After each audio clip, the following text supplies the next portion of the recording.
Bismillahirrahmanirrahim. My dear students, Assalamu alaikum.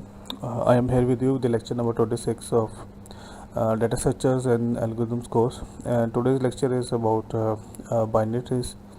Actually, we have started in last two lectures discussing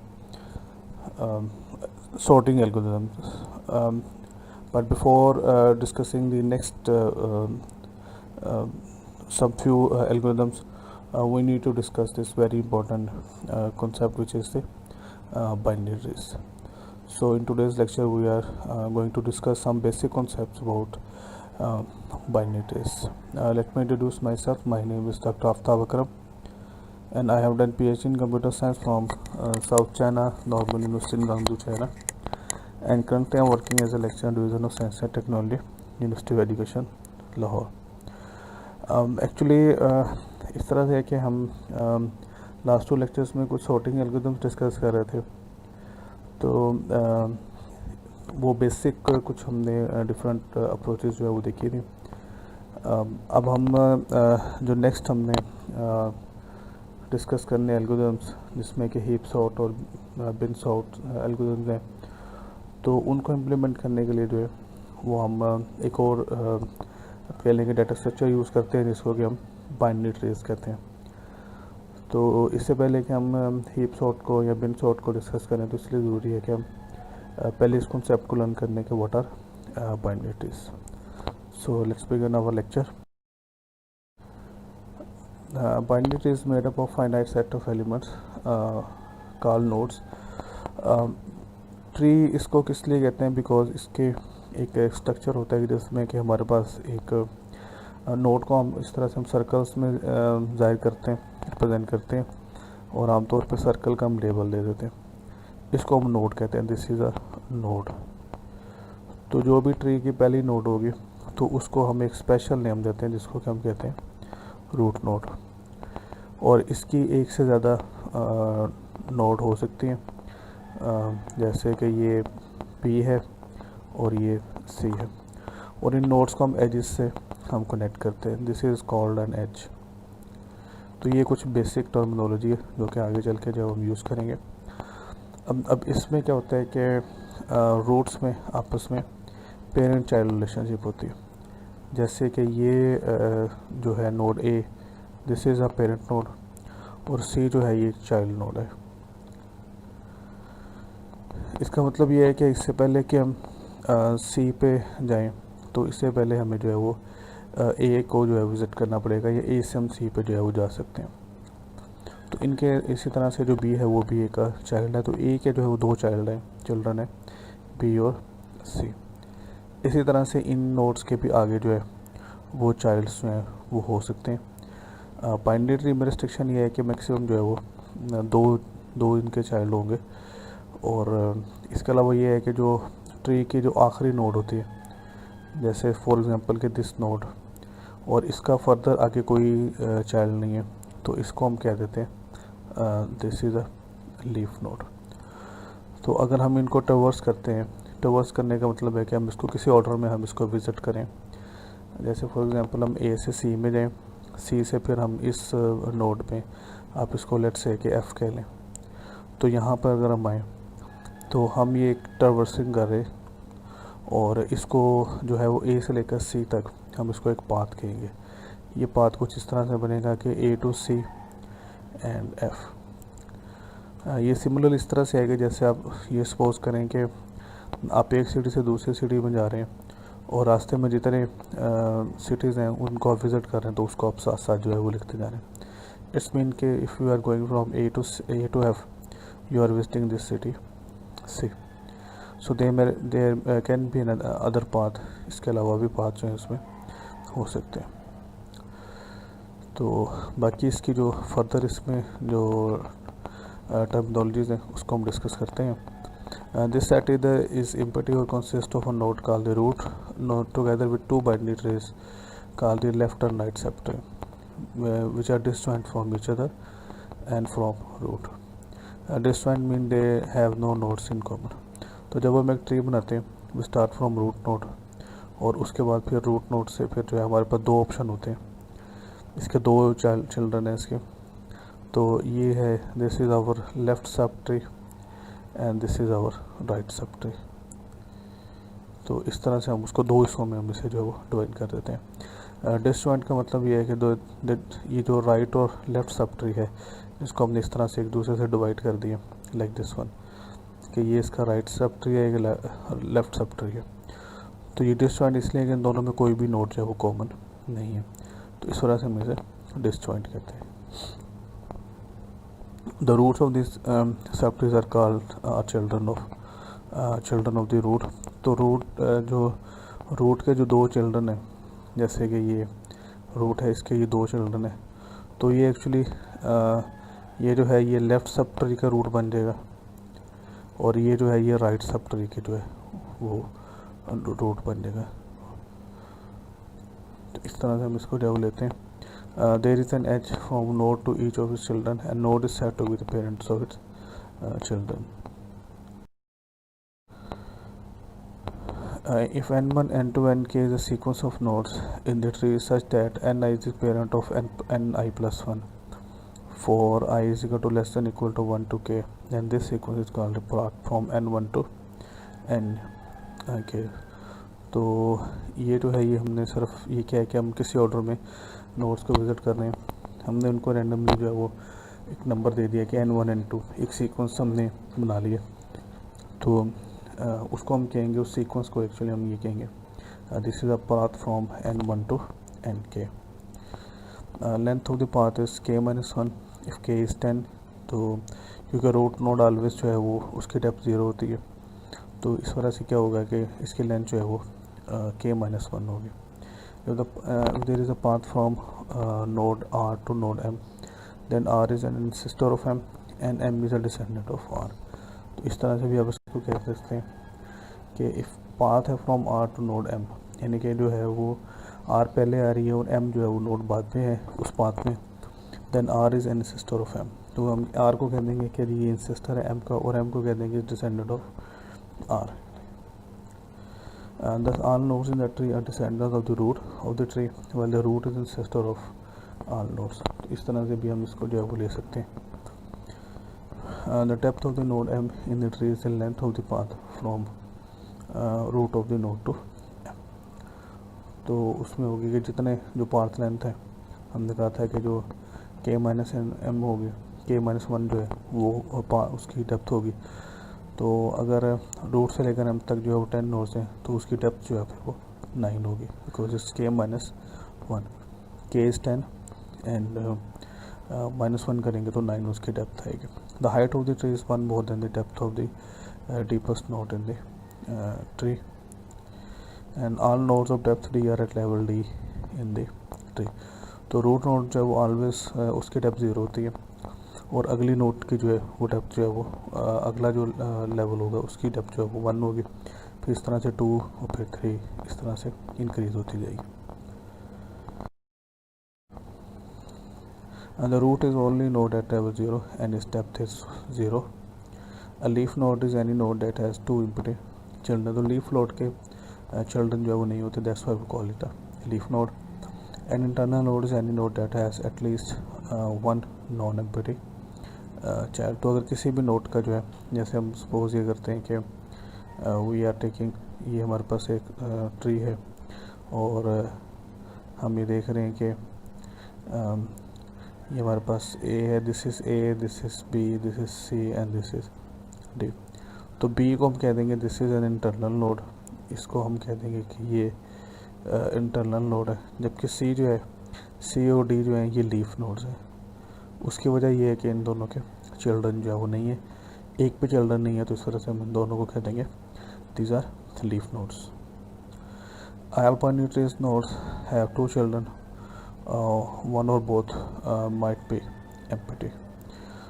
तो इसमें यह है कि उसके मैक्सिमम जो है उसके दो चिल्ड्रन हो सकते हैं बाइनरी ट्रीज के, 2 से ज़्यादा नहीं हो सकते, लेकिन उनमें से एक हो सकता है कि एम्प्टी हो, ये जो है। जैसे ये हमारे पास एक एग्जांपल है, ये बाइनरी ट्री है, तो इसमें आप देखें कि दिस इज़ आवर, इसको हम कहते हैं this is our left subtree. ये हमारा लेफ़्ट सब ट्री है जिसकी रूट जो है वो B है, और ये हमारा राइट सबट्री है जिसकी कि रूट जो है वो सी है। तो इसमें हम देखेंगे डी जो है ये एक लीफ नोड है, ई और एफ और सी ये सारे जो है वो ये इंटरनल नोड्स हैं, जबकि जी एच आई जो है ये हमारे पास जो है ये जो है ये हमारे पास लीफ नोड्स है।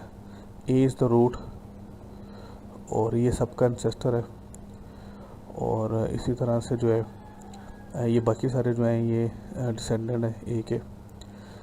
सी J is also descendant of A, B is also descendant of A, तो ये सारे जो हैं ये ए के डिसेंडेंट है। अगर इसकी डेप्थ देखें तो जो रूट नोड है वो ऑलवेज ज़ीरो पे होती है, and this level is actually यहाँ पे जो डेप्थ है वो होगी 1। फिर इससे अगला लेवल दिस इज़ यहाँ पे डेप्थ जो है वो 2 होगी, और यहाँ पे जो डेप्थ है दिस इज़ 3। अगर ट्री की हाइट देखें तो इस ट्री की जो हाइट है दैट इज़ 1। अगर आप देखें तो दिस इज़ ये डेप्थ है, लेकिन हम इसको काउंट करेंगे, दिस इज़ 1 2 3 4, तो हाइट इसकी 4 है लेकिन डेप्थ इसकी जो है वो 3 है।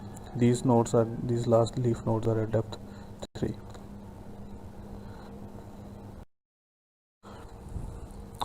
तो दो तरह के हम जो है वो हम ट्रीज को ट्री टाइप्स को डिस्कस करेंगे। एक हम फुल बाइनरी ट्री कहते हैं। फाइन बाइनरी ट्री में कहते हैं कि एक नोड के लिए सिर्फ 2 पॉसिबिलिटीज़ है, या तो वो इंटरनल नोड होगी या फिर लीफ नोड होगी।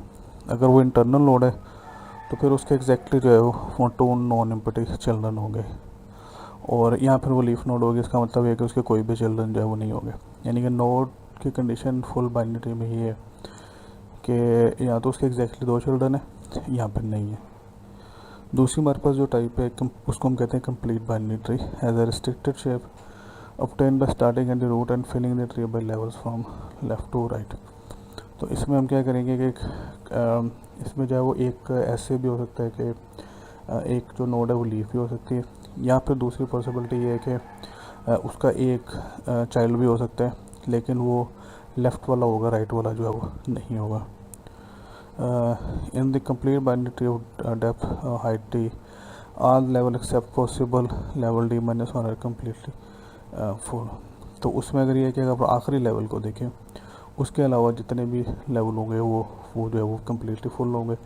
यानी कि हर नोड का जो है वो उनके जो उसके दोनों चिल्ड्रन जो है वो होंगे, नॉन एम्प्टी चिल्ड्रन जो है वो होंगे।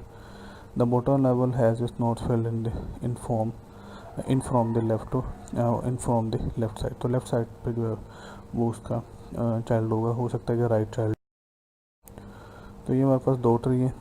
This one tree is full, इसको हम जो है वो फुल कहेंगे बिकॉज के ये अगर देखें कि ये लीफ नोड है और ये भी लीफ नोड है, ये एक इंटरनल नोड है, ये भी इंटरनल नोड है। इस इंटरनल नोड के भी 2 चाइल्ड है और इसके भी 2 चाइल्ड है। So this is a full binary tree. तो नोड के लिए जो कंडीशन है कि अगर वो इंटरनल नोड है तो उसके एग्जैक्टली 2 चाइल्ड हो, अदरवाइज वो लीफ नोड हो। This one is complete binary tree. जैसे कि अभी हमने सेकंड डेफिनेशन देखी थी कि कंप्लीट है। तो इसमें देखें कि इसमें जो है वो this is a leaf node and this one is an internal node, लेकिन इसके दूसरे जो है वो यहाँ पे इसका चाइल्ड नहीं है, राइट चाइल्ड इसका नहीं है, लेफ़्ट चाइल्ड है। तो इसका एक ही चाइल्ड था, तो अब हमारे पास चॉइस है कि उसको लेफ़्ट करें या राइट करें, तो हम उसको लेफ़्ट पे रखेंगे हमेशा, राइट पे जो नहीं रखेंगे। So this is a complete binary tree and this is a full binary tree। Any process for visiting all of the nodes in some order is called a traversal। Any traversal that lists every node in the tree exactly once is called an enumeration of the tree's nodes। तो ये traversal basically क्या है कि हम उस tree को पूरे tree को किसी ऑर्डर में विज़िट करते हैं। तो अगर हमने हर नोड को एग्जैक्टली वंस जो है वो उसको हमने विज़िट किया तो हम उसको एनुमरेशन जो है वो कह देंगे। तो ट्रावर्सल की हमारे पास 3 टाइप्स हैं। सबसे पहले जो टाइप है उसको हम कहते हैं प्री ऑर्डर। प्री ऑर्डर में क्या करते हैं कि node is visited first before visiting children. तो जब ऑर्डर आप लिखेंगे, ऑर्डर ऑफ विज़िट लिखेंगे, तो उसमें नोड पहले आएगी, फिर उसके बाद उसके चिल्ड्रन आएंगे। पोस्ट ऑर्डर में क्या होता है कि if a node existed only after we visit is children and is subtrees, तो उसमें ये है कि हम जो है वो पोस्ट ऑर्डर में नोड के चाइल्ड्स को पहले, चिल्ड्रन नोड को पहले विजिट करेंगे और फिर उसके बाद जो है वो नोड को विजिट करेंगे। एंड फाइनली जो इसकी तीसरी टाइप है उसको हम इन ऑर्डर ट्रावर्सल कहते हैं। First visit the left child including the entire subtree, then visit the node and finally visit the right child including the entire subtree. तो इसमें जो है वो हमने पोस्ट ऑर्डर इन ऑर्डर में हम जो है वो ट्रावर्सल स्टार्ट करेंगे जो हमारी लीफ नोड होगी वहाँ से, और फिर आहिस्ता आहिस्ता जो है वो चलते हुए दूसरी साइड पर जो है वो जाएंगे। तो ये हमने ट्री जो है वो हमने अभी डिस्कस किया था। शुरू की जो स्लाइड्स थी उसमें हमने देखा था कि हमारे पास एक ट्री है, this is like this, A B C, और यहाँ पे इसका जो चाइल्ड था वो डी था, and then we have E, and this is F and G, और ये हमारे पास H है एंड दिस इज़ I। ये हमने शुरू की जो स्लाइड्स हैं उसमें हमने ये ट्री जो है वो देखा था। तो अगर हम इसका प्री ऑर्डर देखें, प्री ऑर्डर इनूमरेशन, क्योंकि हमारे हर नोड को एग्जैक्टली वंस विजिट कर रहे हैं, तो उसमें यह था कि पहले हमने प्री ऑर्डर में ये करना होता है कि हमने नोड को पहले विजिट करना है फिर उसके चिल्ड्रन को। तो सबसे पहले जो है वो हमारा ये है कि चूँकि जो रूट है वो सबका ही पेरेंट होती है, तो सबसे पहले देखें कि ए के बाद फिर इसका चाइल्ड बी और उसके बाद फिर बी का चाइल्ड, ये हमारा हो गया लेफ़्ट सब ट्री। यहाँ तक जो है ये हमारा रूट और लेफ़्ट सब ट्री हो गया।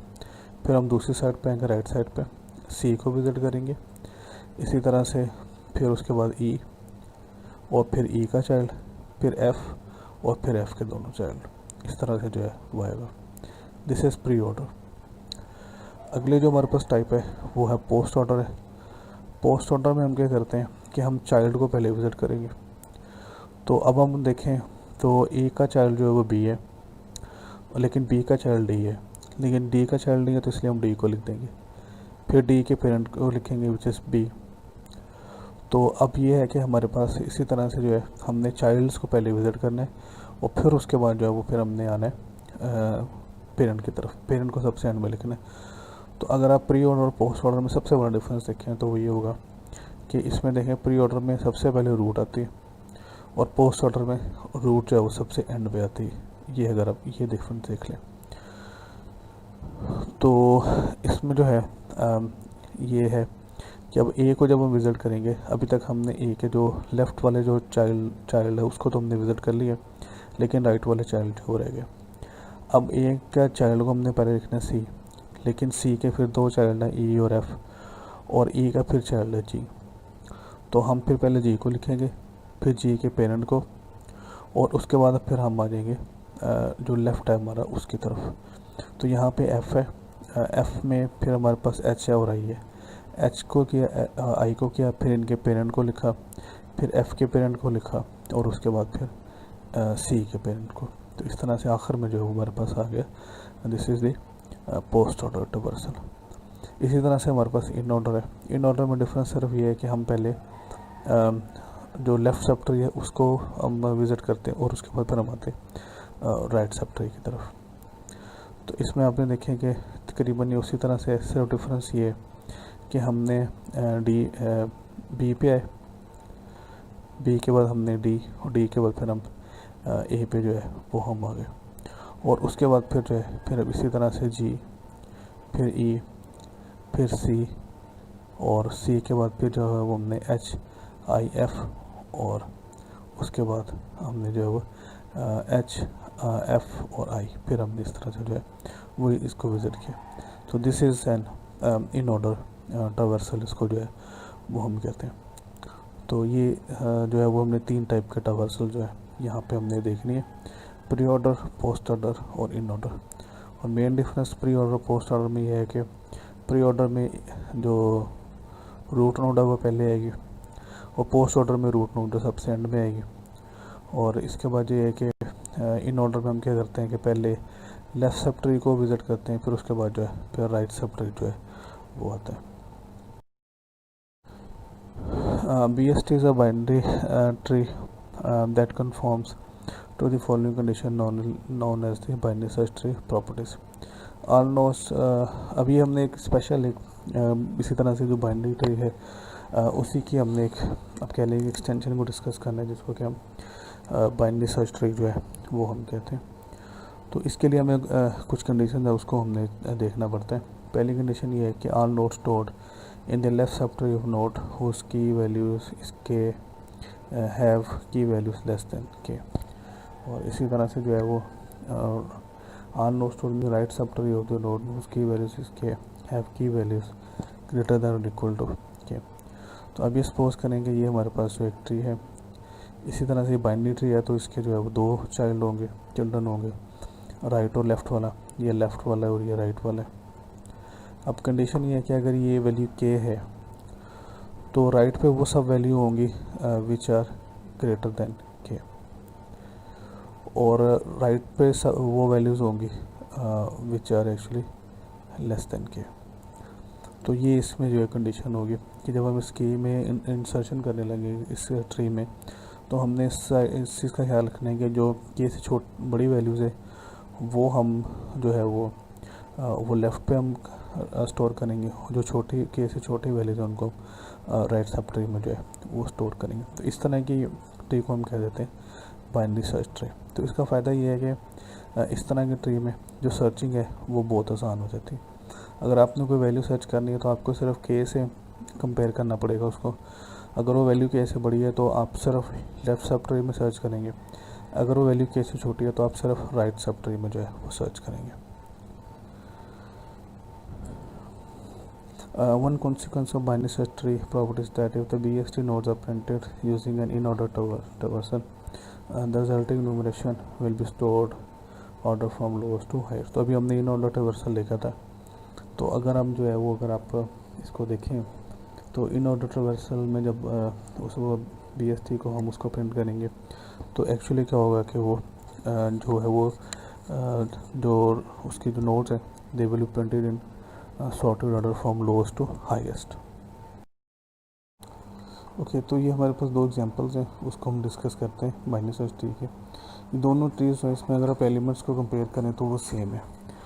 तो एलिमेंट्स जो है वो बिल्कुल सेम है, नंबर ऑफ़ एलिमेंट्स और उनकी वैल्यूज़ है वो भी सेम है, सिर्फ इनका ऑर्डर ऑफ इंसर्शन जो है वो डिफरेंट है। फॉर एग्जांपल अगर हम इसको हम देखें, सो यहाँ पे जो फर्स्ट ये वाला बाइनरी ट्री है जो ए है, इसमें अगर हम देखें तो इसमें एलिमेंट्स को हमने इस तरह से किया है कि पहले 37 को किया, फिर 24 को किया, फिर 42 को किया, फिर 7, फिर 2। तो ये मैं पहले ऑर्डर लिख लूँ, फिर ऑर्डर के बाद हम देखेंगे कि हमने इसको किस तरह से जो है वो इंसर्ट किया, लाइक दिस वन। तो अब सबसे पहले 37 वो हमारी रूट नोड आ गई। 37 के बाद जो है वो हमने 24 को ऐड करना है।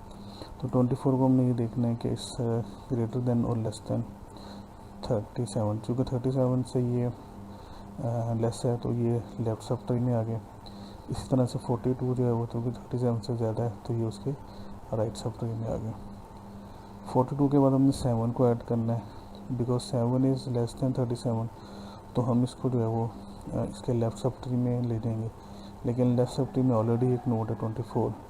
तो हम ये देखेंगे कि 7 जो है ये 24 से कम है ज़्यादा, चूँकि ये 24 से कम है तो हम इसको 24 के लेफ़्ट में ऐड कर देंगे, लेफ़्ट सब ट्री में। इस तरह से नेक्स्ट हमने 2 ऐड करने हैं, 2 इज़ लेस देन 37, फिर हम इसको 24 के साथ देखेंगे इस लेस देन 24, और 24 के लेफ़्ट में ऑलरेडी एक नोड है 7, तो 7 के साथ इसको 2 को कंपेयर करेंगे। तो चूँकि 2 जो है 7 से लेस है तो हम इसको इसके लेफ़्ट में जो है वो ऐड कर देंगे। इसके बाद हमने 40 ऐड करना है, 40 इज़ ग्रेटर देन 37, तो हम इसको इसके राइट सब ट्री में ले जाएंगे। राइट सब में 42 है तो 40 इज़ लेस देन 42, तो ये 42 के जो लेफ़्ट सब ट्री है उसमें ऐड हो जाएगा। उसके बाद फिर एक वैल्यू थी विच इज़ 42, तो 37 42 ग्रेटर देन 37, तो लेफ़्ट में राइट सब ट्री में आ जाएगा। और फिर अगली जो नोड है वो उसकी वैल्यू भी 42 है, तो 42 को जो है फिर हम इसके राइट पे ऐड कर देंगे। और इसके बाद हमें 32 को ऐड करना है। 32 इज़ लेस दैन 37, तो राइट सब ट्री में लेफ़्ट सब ट्री में आएगा। तो यहाँ पे अब हम 24 को हम 32 से रिप्लेस नहीं करेंगे, बल्कि हम ये देखेंगे जो 32 है, because this node is already inserted, ये क्रिएट हो चुकी हुई है। तो हम ये देखेंगे जो 32 है वो 24 से ग्रेटर है या लेस है। तो चूँकि ये ग्रेटर है तो इसके राइट सब ट्री में ऐड करते हैं। फाइनली हमने 120 को ऐड करना है। तो 120 को जब हम ऐड करेंगे तो उसमें फिर ये होगा कि चूँकि इस ग्रेटर देन 37, तो ये राइट सब ट्री में आएगा। अगेन इस ग्रेटर देन 42, और फिर उसके बाद फिर दूसरी नोट 42 वाली है, और चूँकि 120 जो है 42 से ग्रेटर, तो ये राइट सब ट्री में आ जाएगा। तो अगर आप गौर करें तो जो लेफ़्ट सब ट्री है उसमें सिर्फ वो वैल्यूज़ हैं जो कि 37 से छोटी, और लेफ़्ट सब ट्री में, राइट सब ट्री में सिर्फ वो वैल्यूज़ हैं जो 32 से ग्रेटर है। तो अगर आपने कोई भी वैल्यू सर्च करनी है तो उसके लिए सिर्फ आपको सबसे पहले रूट से उसको कंपेयर करना पड़ेगा कि रूट नोट से लेस है कि ग्रेटर है। अगर लेस है तो लेफ़्ट में चले जाएँ, ग्रेटर है तो राइट में चलेंगे। इसी तरह फिर अगली नोट पे फिर जाके आप देखेंगे कि जो वैल्यू है ये उससे कम है या ज़्यादा है, तो उसके हिसाब से हम राइट या लेफ़्ट सब ट्री जो है वो सिलेक्ट कर लेंगे। ये जो दूसरी हमारे पास एग्जांपल है इसमें वैल्यू सेम है, लेकिन जो सिर्फ फ़र्क है वो ये है कि उनके जो ऑर्डर ऑफ इंसर्शन है वो डिफरेंट है। सबसे पहले हम 120 ऐड करें, 120 के बाद 42, फिर सेकेंड 42 दूसरा दफ़ा, फिर 7, फिर 2, 32, 37 एंड फाइनली 24 और 40। तो इसमें ये है कि क्योंकि 120 ये हाईएस्ट वैल्यू है, ये वैसे हम देखने से कह रहे हैं, और फिर उसके बाद हमने 42 को ऐड करना है। तो चूँकि 42 120 से लेस है तो ये राइट लेफ़्ट पे आ जाएगा। उसके बाद फिर हमने 42 ऐड करना है। तो 42 चूँकि 42 से इक्वल है तो उसको हम राइट पे ऐड कर देंगे। फिर हमने 7 को ऐड करना है। 7 जो है ये 120 से भी लेस है, 42 से भी लेस है, तो ये राइट सब ट्री में आ जाएगा। इसी तरह से 2 जो है वो 7 के लेफ़्ट पे आ जाएगा। फिर 32 जो है वो 7 के।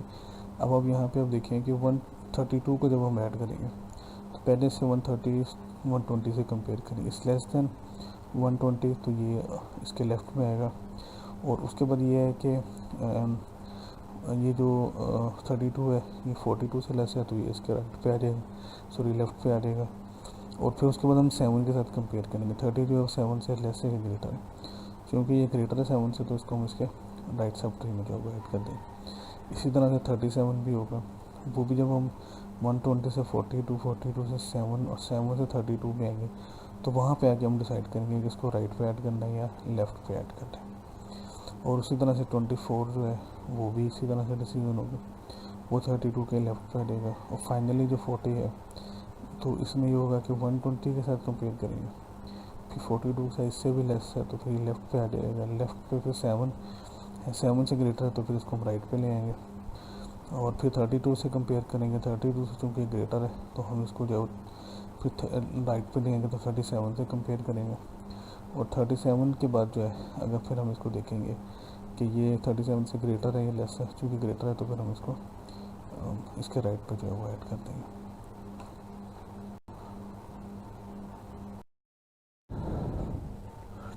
To find our chord with key values k in BST, begin at the root, and if the root stores our chord with key value k, then the search is over.